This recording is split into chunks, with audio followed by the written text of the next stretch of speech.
Hey, this is Clay with YouTube The Clay Way here in Grand Rapids, Muskegon, Western Michigan. So today on the show, we're going to remove a transmission out of an OM 642 3.0 CRD diesel Mercedes Sprinter. Because the lockup solenoid for the torque converter is drawing excessive power, which generally means your torque converter is malfunctioning. I don't think this job was all that hard, but there's a lot of little nuance to this job. So there's a lot of little things that can foul you up really easy. If you've never done a transmission, I'm going to explain everything nut and bolt to you, how to get all the bolts out, the steps and procedures of doing this. I hope you enjoy this video. Please consider joining. Please consider giving me super thanks. Please consider anything that you want to consider. And I might have a little touch of the thism, but that's okay. We're going to get through it today the Clay way. Remember, if anyone else can do it, you can do it too. And if all else fails, just take a lighter out of your pocket and set this sucker on fire. You should always carry a lighter because you never know when you're going to need to burn something down. Got the vehicle set up on jack stands. You can either put them underneath the control arms, but you want to make sure that you put them somewhere really heavy duty. This is not heavy duty. Really, there's a lot of places to start when we're doing these transmission removals. We've got to remove lines, drive shaft, shifting linkage, bolts out of the torque converter, bolts out of the bell housing. Since it's right here and we're over on this side, I'm going to start removing the shifting linkage first. Oh, you got to love metal inside aluminum. Look at these two heads of these bolts that broke off as soon as I started touching them. You can see the electrolysis underneath there, so I'm going to have to fix that later. Instead, I'm going to take off the shifting cable from the bracket. Now look at here. Somebody has removed this shifting cable and it's been broken in the past, but apparently they did not know how to remove it correctly. So they've got zip ties holding it on. I doubt this is the way this is supposed to come off. But when I go to replace this, I'll go take a look at another one and show you guys how to actually take it off correctly. Now we're gonna pop this end off of here, and you can do that a couple different ways. God, I hope it pops off the end here. Take a pry bar just like this and pop it off there. I'm gonna need two hands, but it should pop right off. You can come around the back side of your support and try it that way too. Now we're gonna take a 13 millimeter and we're gonna take these two 13 millimeter nuts off right here. Now look at this. Two of the bolts are missing out of here. So we're gonna, using that E10, we're gonna do this again. You can also use a 10 millimeter on this as well, but 10 millimeter 1/4 inch drives will crack and snap the socket. Oh, them things were kind of loose. It wouldn't have mattered if the transmission was in neutral or not. We still would not have been able to spin the rear wheels unless they were off the ground. If you have wobble sockets, you can take a 10 millimeter and fit it just about anywhere. If you're using an extension on these bolts, keep in mind, the further you are away from the bolt, the less torque you have. I recommend loosening them up by hand, then remove them with your electric pneumatic ratchets or wrenches. Now, the best thing to do would be to next remove this, but as you can tell, I've already been on it, and it's pretty tight. I can't use anything except for an extension to loosen it because this bracket's in the way to get the ooga booga up there. So we're gonna put some penetrant. We might even heat up this nut up here. That way we can get the drive shaft enough out of our way. We don't have to take it out completely, but get it enough out of our way to be able to lower the transmission down when we get to that step. I think the last thing we're gonna do is we're gonna remove this cross member. Okay, so this nut up on top of here is an 18 millimeter. I took a 19 millimeter, put it on there to break off some of the rust. So you can do the same as well. To loosen it up, we're gonna use our mini ductor. These bolt heads are E18. By taking them bolts out of there, that'll allow you to get on the fourth bolt if you've already tried to loosen up these three. And then that'll allow you to pull the drive shaft right out of your way. I put it off to the side right here, but I don't think that's going to be any good when I'm trying to move it back. So instead of working around it, I'm just taking it out, and I think you're going to find that's the easiest anyway. These are fine thread bolts. They're going to take you forever to get out with just a regular ratchet. Step on a brake. Yeah, but pass the slab. And whip it. Oh, whip it good. When a problem comes along, you must whip it. Now whip it. Oh, whip it good. Now going up here in front, you can take a pick and remove this little rubber thing. Or hey, if you're skipping through my video, please, when you find the spot that you're looking for, turn the volume down, restart the damn video. I don't like making 50-minute videos, but I think in this situation, it's going to help everybody. So I did it just for folks like you. So do me a favor, do that too. You can stick your finger in the hole. You're used to that. Oh, nice, it's lined right up. Now here's gonna be the problem. Getting on these bolts square is extremely important. They are extremely tight, and you can't get on them square with this in the way, but you also can't remove it either. So, I've got tricks. Now you might be looking at this and you're like, what's this hole for? Well, this hole is designed to get onto them bolts. But the problem is, sway bar is right in your frickin' way. Now I'm certain in the shop manual, it would say, remove the bolt on the other side of this sway bar. However, I know from experience, them bolts will break if you try to remove them. So we're gonna pull down on our sway bar with this 3/8 T55. And if I can't spin this by hand like I just did to get it placed inside the bolt, I'll take my ratchet, put it on the end of there. And just to make sure it goes all the way in, I give it a little tap. I take my long 3/8 ratchet. Now, we tried to do this with 1/2 inch. Not gonna work, people. Then we'll loosen that up. And I'll take my ratchet off of there again. Grab my mini Ooga Booga. Run the bolt out of there. Now keep in mind, there's a total of 6 of these bolts that need to come out. Every time you remove one, you're going to need to turn the harmonic balancer clockwise. 27 millimeter shorter. Harmonic balancer, you're going to need a 27 millimeter 12-point socket. Sway bar, drop my bolt out. Now Christian will turn it just a hair more. And drop out what I think is my last bolt. Now, we'll go ahead and spin it. Make sure that the first set of bolts, make sure we don't have 8 for whatever reason. I think if I remember right, there's 6. I don't do this all the time, so I can't say for certain. But I can say for certain if you're ever changing this transmission fluid and you want to empty, yeah, we're all done. If you want to empty the torque converter out, there is a set screw and you are able to get to it. Now we're going to move over to the passenger side of the transmission. There's an exhaust clamp up here that you need to take 2 nuts off of. They're 13 millimeter nuts that will release the bracket. And this bracket is pretty forgiving. So if you need to bend it out of the way, it will bend right back to where you need it to go. I'm going to move over to the passenger side of the transmission and remove the electrical connector. Should be able to pull that down. And hopefully that sucker removes. You kind of wiggle it a little bit as you pull it back. And it should come out just like that.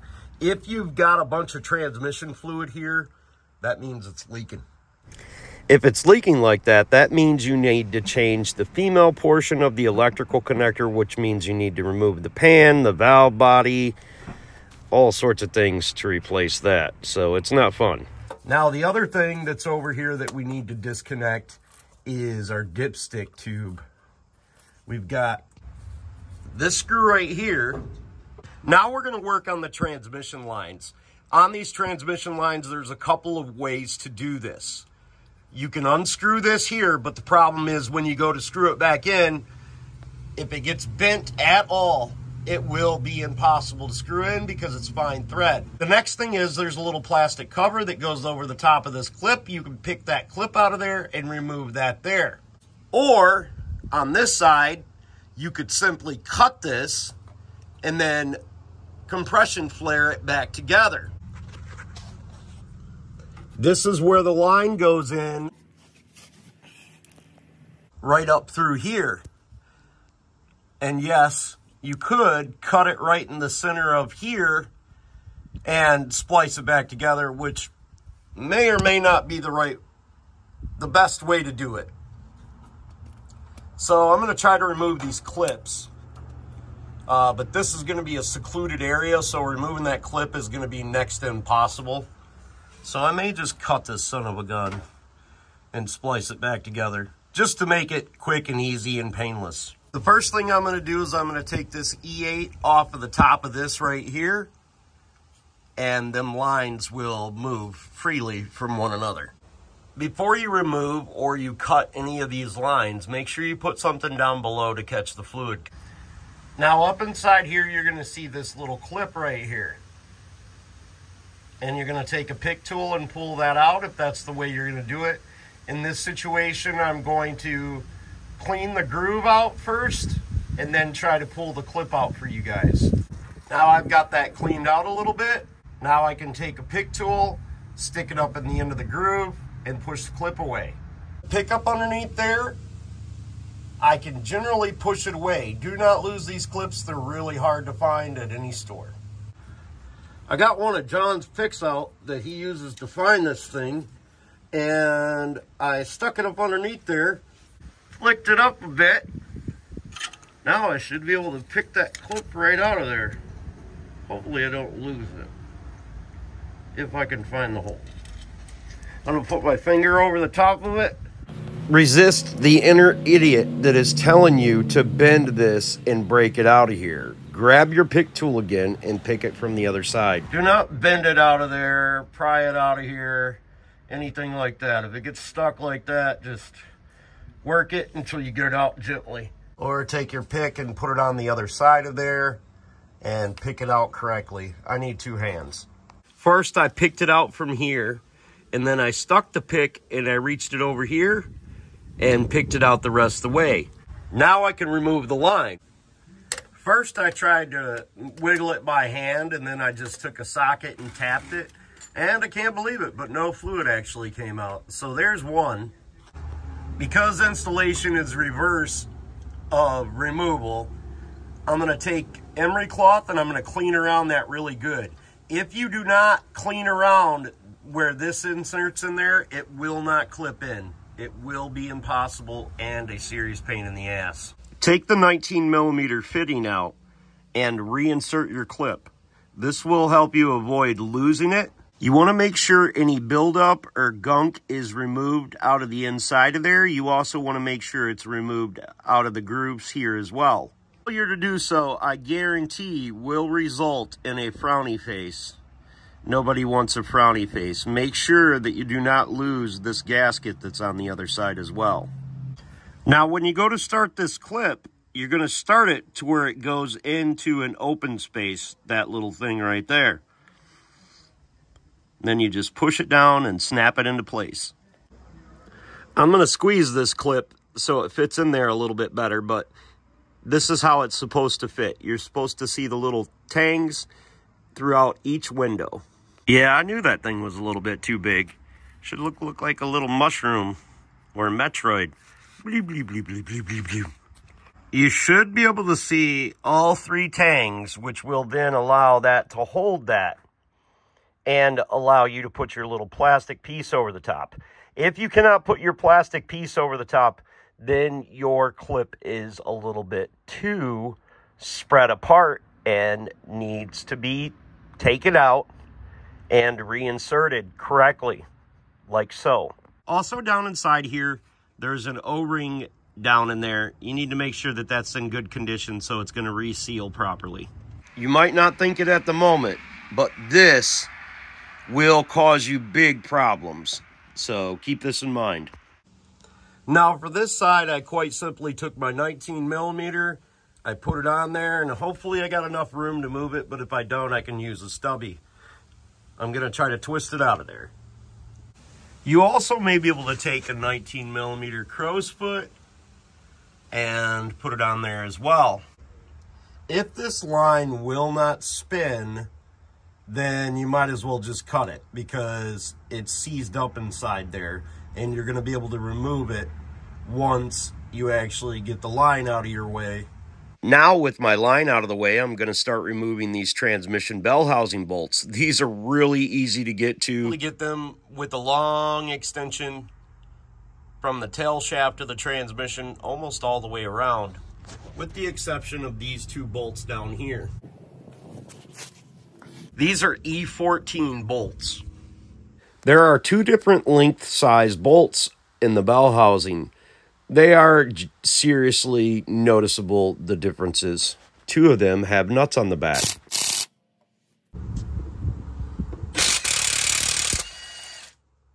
You can also use an 11mm wobble to remove these bolts. I know, finally a use for an 11mm. But they will help you a little bit, even though I got straight on all of these, just needed my ratchet to break them free. Can't find the bolt. There's two bolts over here that have 16mm nuts on the backside. Now I'm going to go ahead and remove the rest of the bell housing bolts. I'm not going to show you this painful procedure of doing this, but it doesn't take very long to get it done. This is so you can have the starter on that side or this side. And also you can put a lock in here when you're trying to remove the harmonic balancer bolt. It has to have a crank friction lock to be able to remove the harmonic balancer, I promise. Okay, so we're going to use an 11mm wobble. Anyways, we've got that up in there, and I did have to assemble it from the 3/8 bar up inside this hole, but it wasn't a big deal. Something I wanted to point out is when you put the engine and the transmission back together and you've got them mated, you can put the bolts back together inside the bell housing, and you should still be able to turn the torque converter. If you cannot, it has to come back out. If you can reach up and you can't move your torque converter, then it is in the wrong position and you do not have it pressed in all the way. It's extremely important to make sure that this is clicked in. You should be able to almost move it with your finger, even with the bell housing tight. If you can't move it, that's because the torque converter is not clicked in properly and it is crushing your pump. It will destroy your pump. This is very, very important. And there's other things that are extremely important when you're removing and replacing components on a transmission I'm going to show you later in the video. All of the bolts that I removed, with the exception of the starter bolts and the opposite side inspection plate bolts, should be all the same length. Now we have to crawl here up under the bonnet, loosen up the transmission dipstick tube, which is going to be held on, if I remember correctly, by 2 screws, I should say. And you put it down here, and you feel along this edge, just get a hold of the tube, which is going to be right up in here, right up underneath, directly underneath your coolant reservoir, and you just rub your hand along here. You'll find it here, right by your alternator. The bolts that hold on the transmission dipstick tube. Our first bolt that we need to remove is right up here, and that is an E12 or 10mm. Our last dipstick hanger is up there. You're going to take your hand and go up in front of this motor mount right here, or you can get it from above. If you reach down right here, this is where the bolt's at. We're going to remove that, and then our dipstick should be loose. Now you should be able to knock that out. Now you should be able to pull up on that and have it simply flop around up there. and we're good to go. Now we're going to start the removal process of this cross member by removing these 4 13mm bolts. On each side of the cross member, we're going to have 16mm bolts on the bottom and 16mm nuts on the top. I'm going to get all 4 of them loosened up, and then I'm going to remove 2 of them, leave 2 of them in so we can support the transmission. Now we've got the transmission supported and raised up off of this cross member. Make sure whatever you're supporting the transmission pan with goes right to left from edge to edge. The edges of the transmission are extremely durable. The problem is if you put it towards the center of there, you're going to crush it in. You do not want to crush in the center of that transmission pan. We're going to remove the last 2 16mm bolts on each side. Then that'll allow us to drop this out. We'll be able to pull the transmission back, drop it down a little bit, and pull our torque converter out. Now all we have to do is wiggle jiggle a bit and pull her back and lower her down. It was really easy. We just grabbed it, slid it back a bit.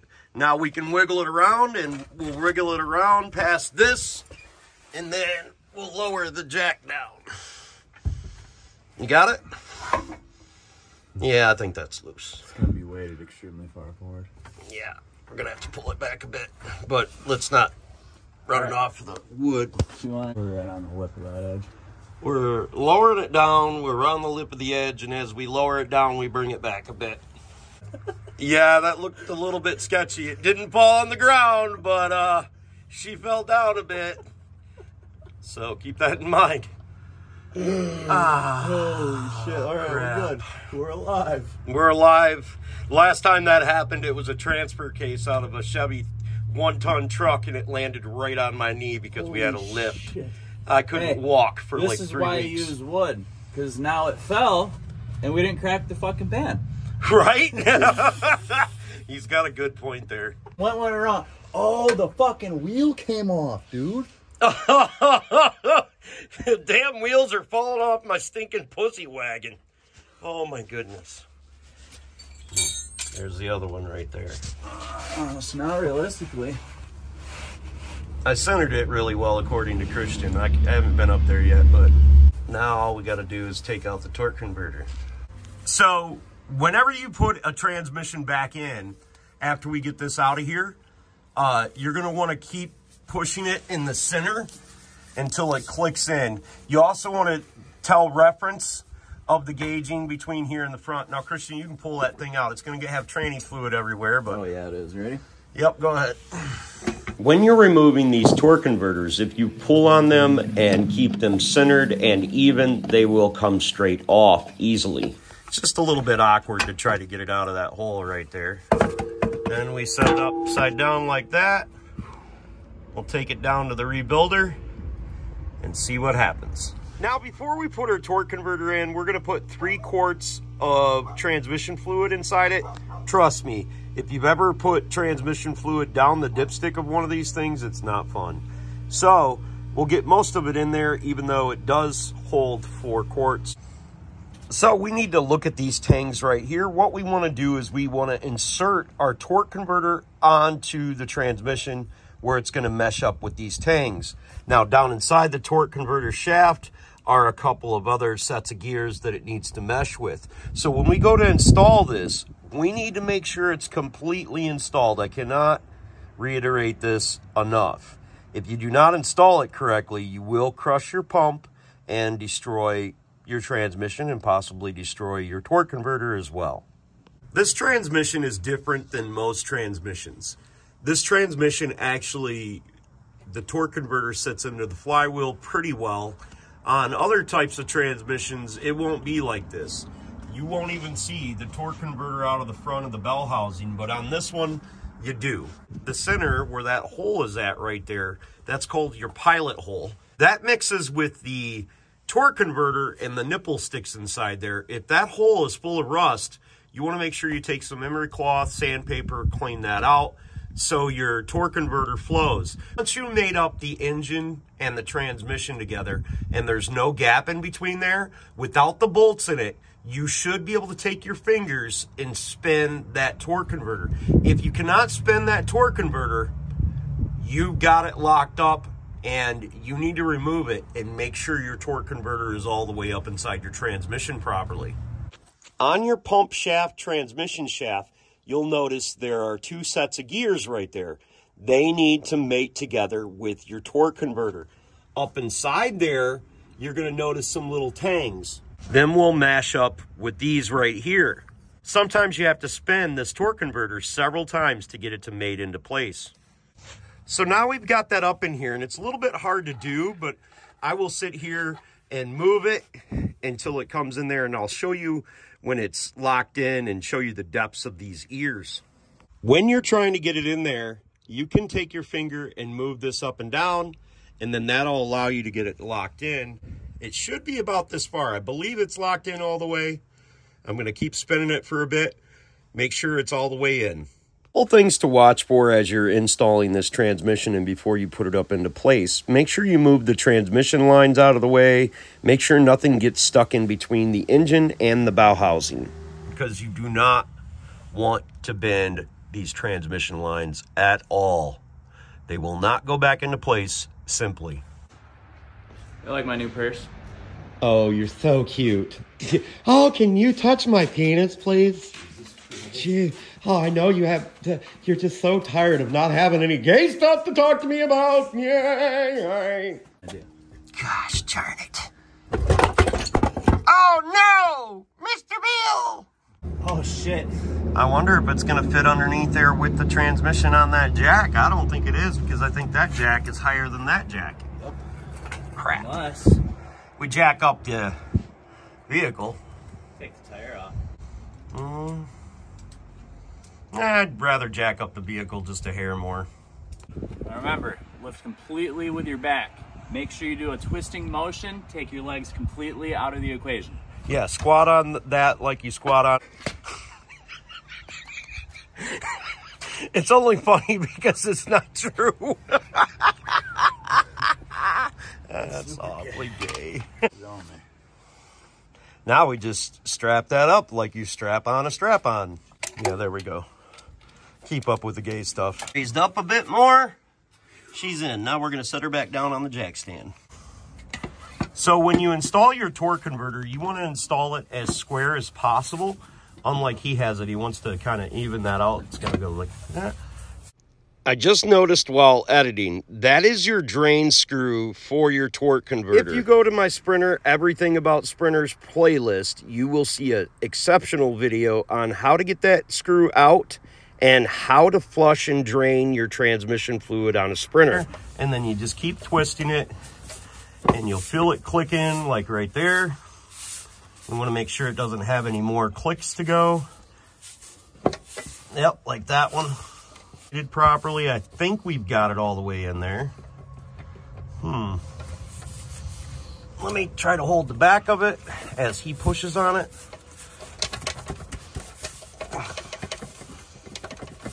Spins it as he does it. Yeah, I think it's in there. It looks like if you look at this straight on, it goes with this groove right here. So that lets you know that it's all the way in there, or at least that's in there as far as ours is in there. Now when you're going to place that transmission up against that engine, correlate the flywheel with the torque converter so the bolts line up immediately if you can.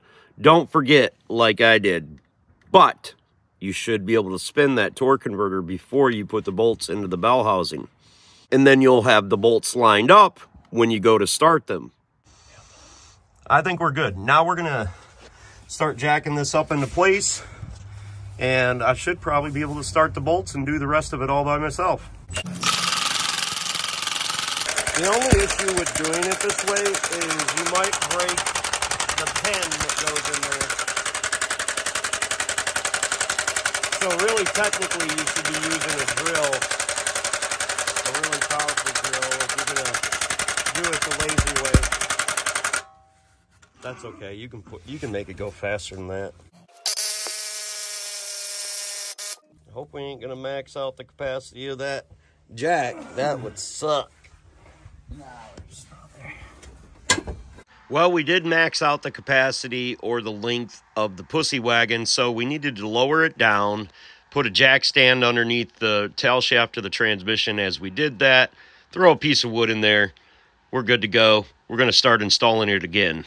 Bell housings are a touch bit back, but what we can do is we can just grab two of these longer screws, which actually go to the starter, and we can put them in a hole.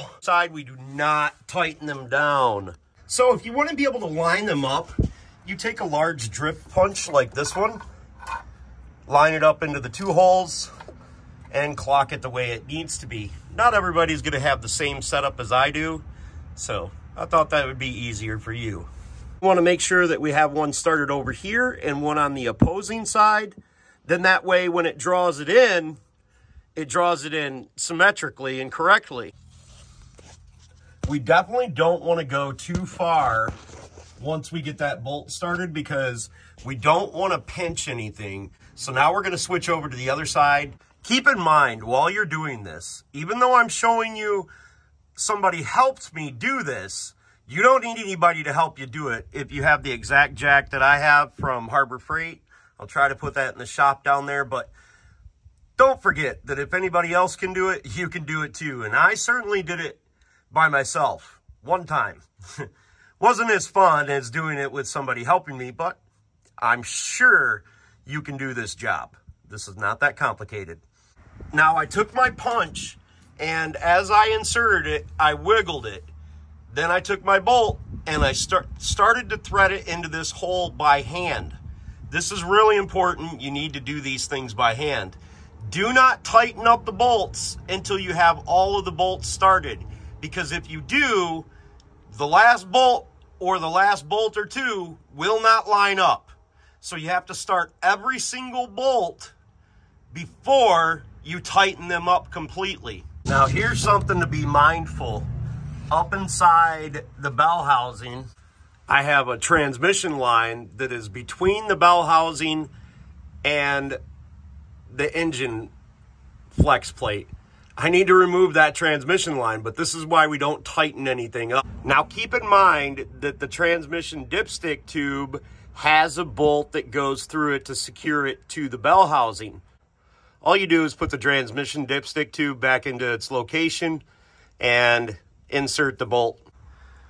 While you're doing this, you want to reach your hand above the bell housing, even if you've got bolts started down here, and see how large the gap is at the top. The reason for that is you need to know if your transmission needs to be moved like this, such as my situation that I'm dealing with right now. So what I'm going to do is I'm going to apply pressure right here, and I'm going to pick up the transmission and slide my jack back, put my wood back here, so my transmission is sitting parallel or horizontal with the engine. Because you don't have your bolts tight, once you start seeing your engine start to lift up, then you know that it should be close enough to the bell housing to reinsert the rest of your bolts. When all the bolts are installed, the bolts will go in extremely easy. They should not have much resistance before you lock them down. Now we've got all the bolts inserted, and we need to line up the flywheel with the torque converter. You should be able to stick your finger up underneath the inspection hole and move the torque converter. If the torque converter doesn't move, you want to back off all of your bolts about a ½ inch and spin your torque converter into the proper location. It should spin without having to pull the transmission back. If it doesn't, it could be jammed up into your pump, and we don't want that for sure. If you're having problems with it actually spinning, it could be because of the orientation of your transmission to your engine. This is called a flex plate for a reason. So make sure that it's somewhat in its position, that it's going to ride when you put your cross member underneath it. You go and torque these down, and yes, they need to be torqued down.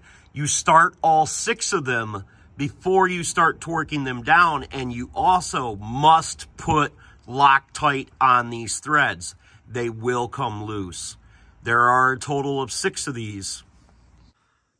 Also, the last thing you do, and you want to do this anytime you do any transmission, is you blow out the transmission lines to make sure all of the transmission fluid is blown out of the lines, because you're going to be replacing the transmission fluid and the filter in this after you're done, because pieces of the torque converter could be floating around in the transmission, and you certainly do not want that.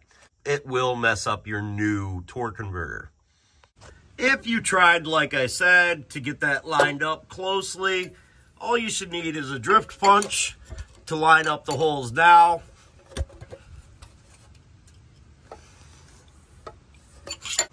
Now you should be able to insert your bolts. Even though these bolts are T55, I used a T50 because it allowed me to move it back and forth inside there, and it allows you to start them easily.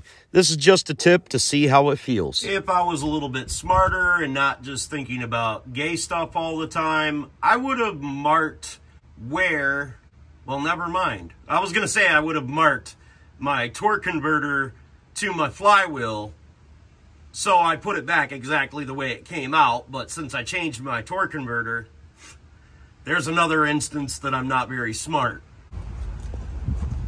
Using this to get it started up in there makes it a lot easier than trying to pull down on the sway bar and all of that other jazz. Before I get too far ahead of myself, I'm Loctiting all of my bolts before I put them in. So using the wrong size socket actually makes it much simpler to get these things started before you torque them down.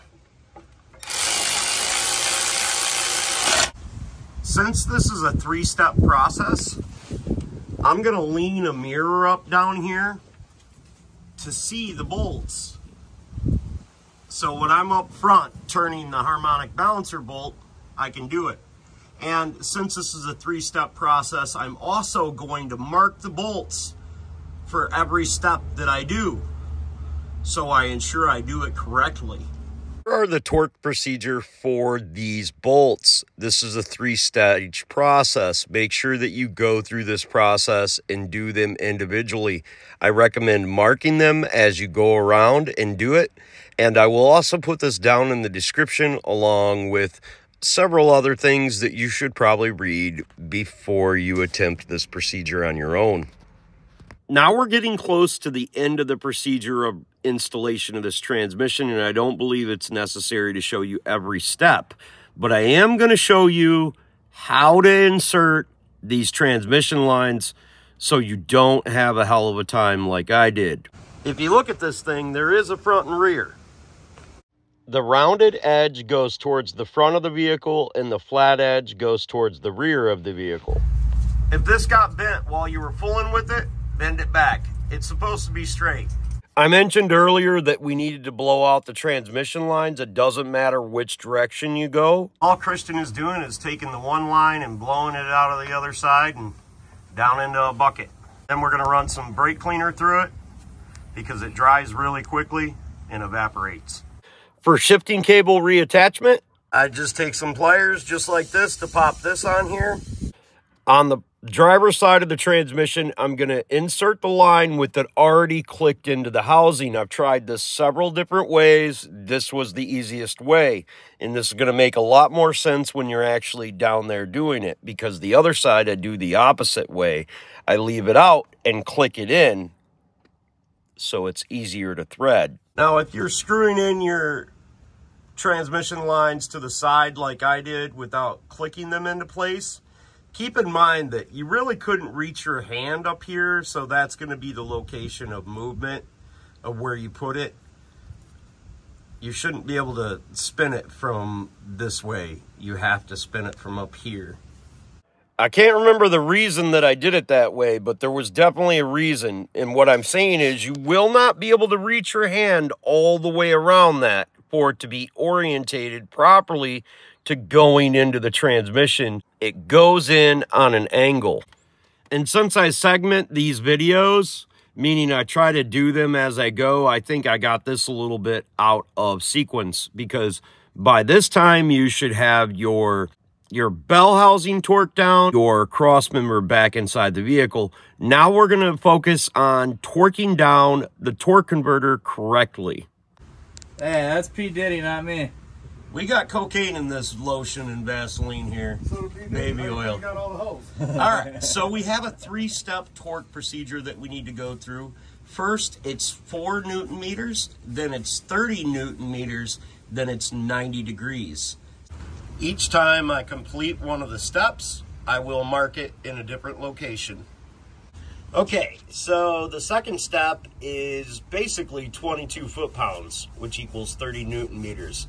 And then we're at 90 degrees. I'm gonna be honest with you. You might not be spiritual, but I certainly am, and I believe God puts me in these challenging positions so I can make these videos for you and show you the definite easiest way to do this stuff. Because I just spent the last 2 hours trying to get that line installed.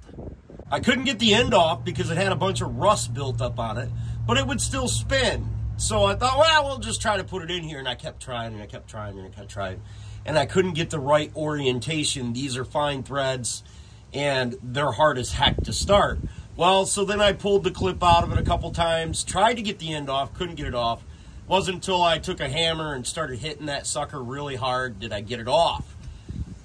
Then, because the clip was in there, I was able to just give it a little tap right here on the elbow with a hammer, and it clicked in. And we know it's clicked in because up here, there's a plastic collar that goes on the top of this. That collar needs to fit. That keeps the clip from separating out up inside there, which is very possible. If you do not put that on there, you're gonna blow a line. There's no doubt in my mind.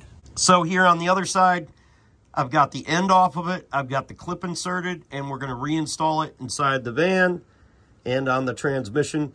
Make sure that that O-ring is there. When you're doing this, you're thinking you're gonna do it one way, but then you end up doing it a different way. Now I've got that started in there, and I screw it in a couple threads. Now I'm gonna insert my line in there, make sure it clips in correctly and I don't have to remove it. Then I will tighten it down. On this side, it was easier to do it with the line clipped into place and then start this because I didn't bend my lines during the process. See, the problem is if you don't get them started in there square, if they keep getting tight and you've only moved them a couple of threads, that's cross-threading. Don't cross-thread the hole. That's not good for you, I promise. You should be able to almost screw that down by hand almost all the way till it's tight, and then snug it up with your wrench. The socket that we're going to use to take the drain plug out is a Allen 5. I've got a really good video on changing this filter and fluid, and no, you do not need to have the cross member removed. Damn, that's good looking fluid right there. We're going to change it anyways. So you can look that up. That'll show you how to drain your torque converter and everything else, and you can look up all the other Sprinter videos that I have. We've got red Loctite. We've got these torque down, them torque down, and everything but the cross member is pretty much installed, and we're going to change out this fluid, fill her up. The transmission takes a total of 8 quarts. You can get whatever kind you want. I explained that in my tranny video. Show you how to do this. So what we've got is a copper O-ring that goes back up in there. Mine's stuck to the pan, so I'm going to do that, and then I'll remove the bolts. So the reason that we were removing this transmission was to change just the torque converter. The reason that we didn't replace the transmission is because in so many situations, people just replace the transmission because they're unsure. They're like, oh, well, it has 250,000 miles on it, and it has this transmission code, and I'm not sure if it's the torque converter, the valve body, or the transmission itself. Well, I'm here to tell you that this apparently worked because of this code that was buried inside the transmission ECM. Now, we put all this stuff back together. Henry's gotten it back, and he's had it for a couple weeks. It seems to be okay. We have a little transmission squirting out the fill tube, which is also the vent tube, by the way. So when you're putting that transmission back in there, it's going to have to fill up a bunch of voids inside the transmission. So you may have some transmission fluid blow back up your vent tube / transmission dipstick tube. That's why they don't put a dipstick in it from the factory. I hope you found this video informative. If you've got any questions for me, you can reach out to me on Clay's AC and Auto Repair. As long as it's not baby mama drama related, I may be able to help you. Don't worry, I have my own, so, you know, let's not go there. If you want to give me a super thanks, greatly appreciate that. If you want to become a member of the channel, that would be freaking sick. Or at least consider subscribing. And at nighttime, turning the volume down and just letting the video play when you find the part that you're looking for. Remember, don't be the next to them, be the absolute first of you. And if anyone else can do it, you can do it too. God bless, folks. Have the best of days.